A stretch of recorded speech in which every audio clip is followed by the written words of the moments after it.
Assalamualaikum warahmatullahi wabarakatuh. My name is Almi Alifka. My ID is 204 001 20056 and I'm from English Education Class B. Today I will explain the material about literature in education. Literature in education. As we know that philosophically education is divided into two regions, namely humanism region and academic region. This is why education is different from learning. Education have larger meaning than learning. Education is not just the activity of transferring knowledge, but also the activity of promoting value and changing behaviors.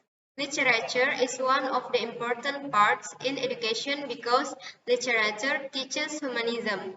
Literature also was estimated as one of instrument of humanity and how we could live better as a human being. Cox in Hell 2005 identifies that there are five famous reasons for teaching language by using literary concepts. The first reason is personal growth.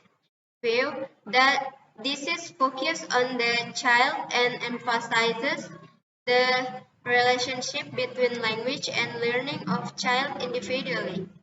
And the role of literature is developing children's imaginative and aesthetic life.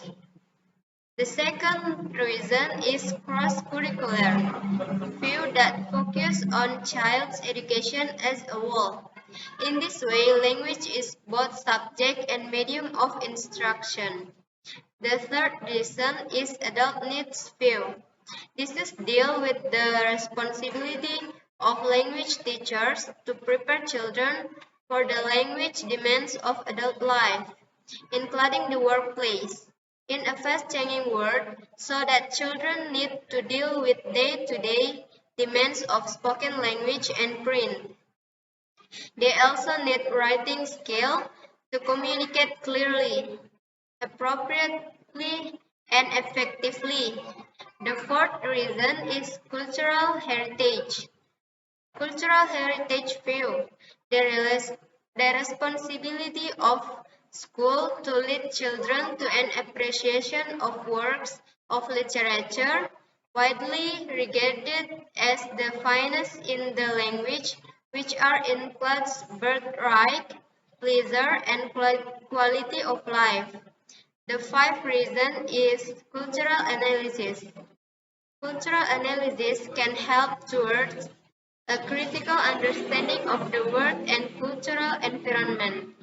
Children need to learn about the process by which meanings are conveyed and about the ways in which print and other media carry values. Language, literature, and education.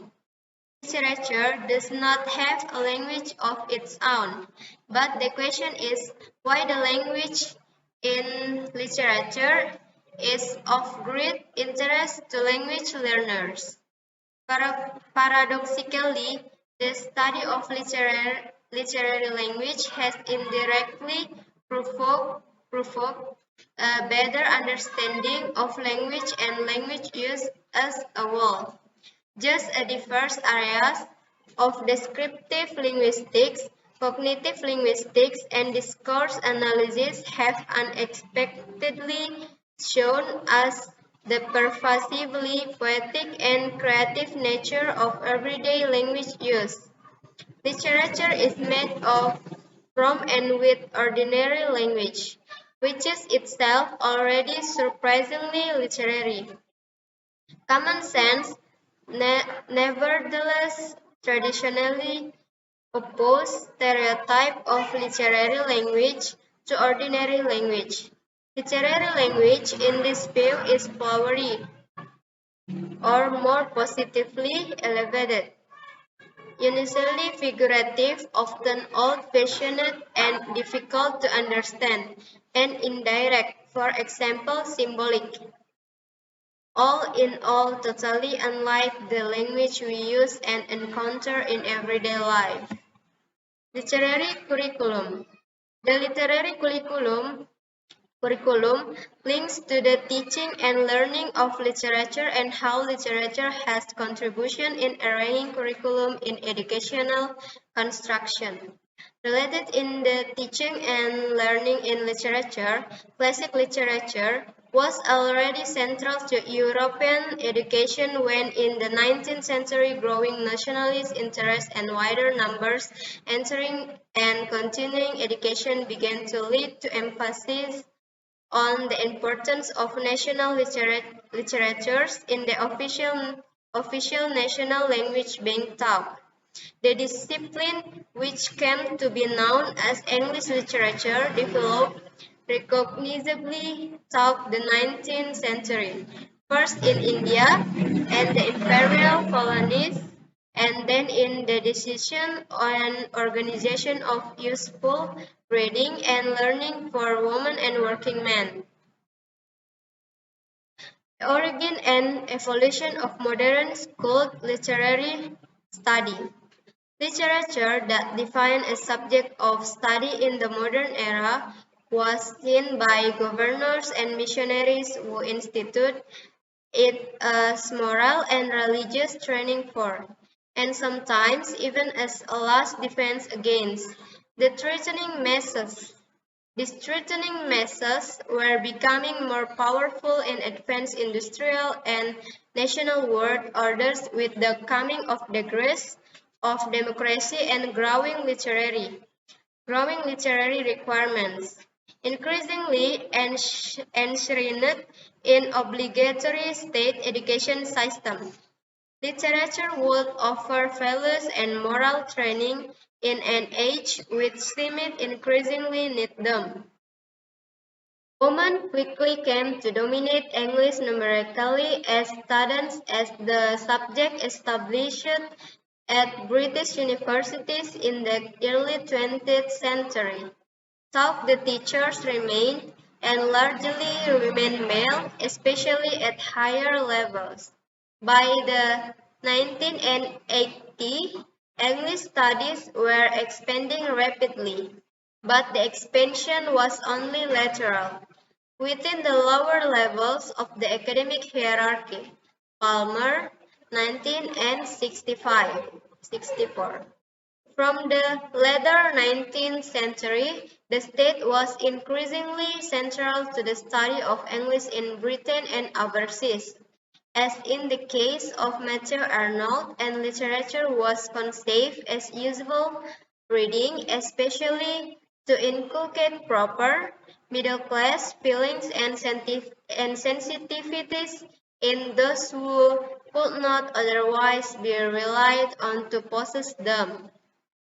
Literature in second language acquisition.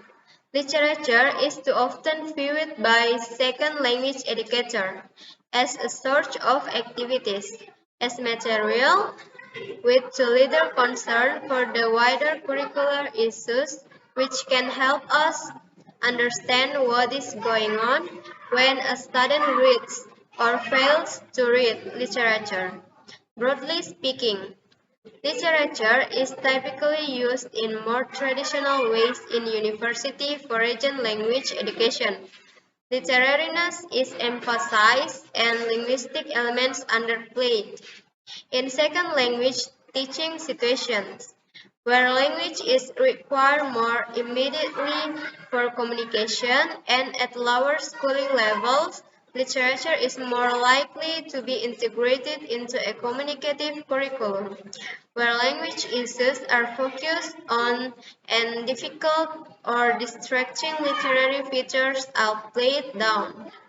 It follows that better balanced and better integrated approaches may have much to offer. Literature in cultural studies. Literature, language, and culture have always been seen as interrelated in various ways. Related to cultural studies, culture is understood as below.